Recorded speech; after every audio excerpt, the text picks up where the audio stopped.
Brought to you by Virgin Media.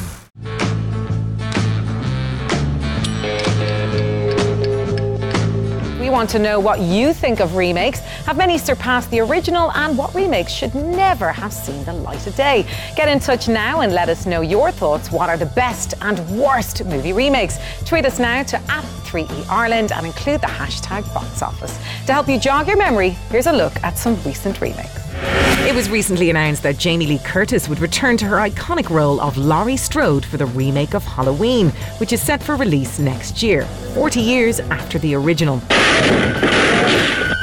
Now, we've been down this road before with Halloween. Remember Rob Zombie's horrendous pair? The less said about that, the better. But there have been remakes that make you go, what were they thinking? Take the Coen brothers, for example, and their version of The Lady Killers starring Tom Hanks, which is considered one of their weakest films to date. This is a Christian house, boy.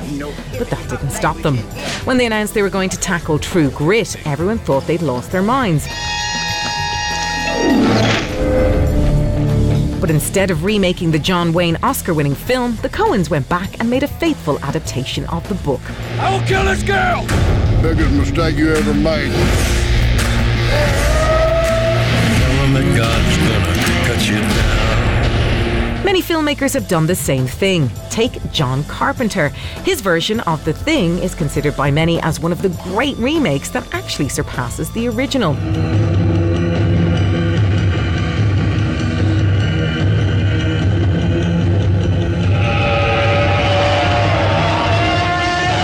But then again, there are a gluttony of those that come along that are so bad you wish they would just disappear off the face of the earth for fear they might tarnish the original. I'm looking at you, Nicolas Cage, and your shocking version of The Wicker Man. Not the bees! Ah! Out of my eyes! Eyes! Ah! Ah! Let's start with your favourite remakes. And it's a film, of course, that would finally bag Martin Scorsese that Oscar, The Departed. The Departed, yeah. I think two great things about this. One, obviously, it's Martin Scorsese directing it. You have the cast with Jack Nicholson, Leo DiCaprio, Matt Damon, Ray Winstone, amongst others. So, of course, that's pretty much a safe bet. But because it's a remake of a Hong Kong movie called Infernal Affairs, not everyone was over familiar with the original movie, and that helps if you're doing a remake. What about the Lifetime Achievement Award? Do you think that's what it was for Martin Scorsese rather than for this? Just a kind of a sympathy one? Well, yeah, I mean, he was overdue the Oscar, definitely, by the time of The Departed. The Departed is a great movie, but it definitely felt like the time was right, and timing is so often the case with the Oscars. Okay. But it's a great movie anyway. Now, I have to rip you apart for the next one. Yeah. Ghostbusters! Seriously, James, seriously. Well, yeah, I mean, I suppose it's strictly speaking a reboot rather than a remake, but the point is, this is on your good list. This is on my good list. Yeah, mainly it's sort of a general thing. I think if you're going to do a remake, actually just throw caution to the wind and do something crazy. And there was a lot of controversy about the fact, I mean, I think it was ridiculous controversy, frankly, but there was a lot of people complaining that they'd replaced the 4 male leads with women. And, you know, why not? Why not be bold and why not be big and just do a massive change and just see how it works? You know, I just can't agree with you. I just thought it was absolute tripe.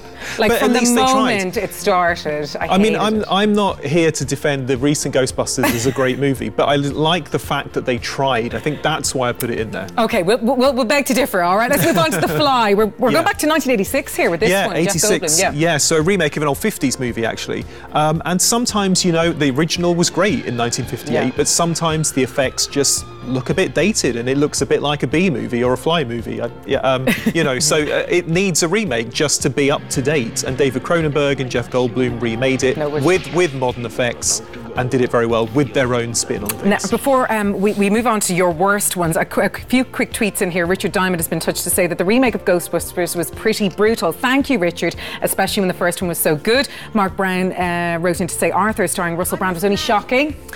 Not great. I mean, you can't replace Dudley Moore, I'm sorry. Well, yeah, I mean, I'm going to get onto that in the bad movie section, actually, yeah. That was absolutely laughable. And then, of course, Nicola McIntyre said, why did they need to remake Carrie? The first one was so good, there was no need to touch it again. Thank you very much. Now, let's move on to your bad ones. Psycho, 1998. Yes, so Why? Gus Van Sant and Vince Vaughn and Anne Heche starred in this one. It was sort of an experiment, really, to see if they could make a very, very similar version to the Hitchcock classic, almost shot for shot, slight differences. It was in colour, it was in modern day, but it was more of an experiment to see if they could do it. Can they improve on it though? Well, no, and in a way we could have all told them you can't do it, rather than waste the money.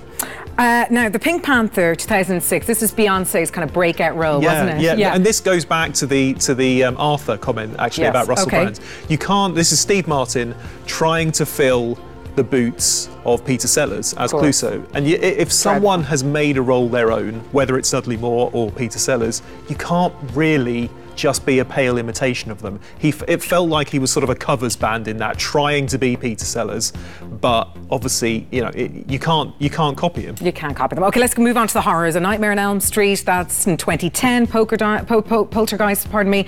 Chainsaw Massacre, Texas Chainsaw. And Carrie as well. And Carrie's in there as well. The Omen. Okay, are these all hurried? Are they all kind of flawed? Yes, cash-ins, I think, just made because, you know, just for a fast buck, essentially. And if you look at why the originals worked, whether it's Carrie or Nightmare on Elm Street, they had great visionaries behind them, you know, Brian De Palma, Wes Craven, great actors involved, Sissy Spacek, Robert Englund. If you're missing those, it's never going to work again.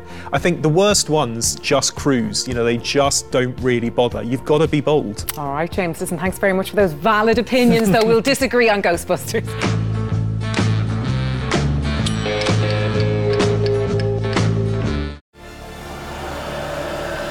Brought to you by Virgin Media.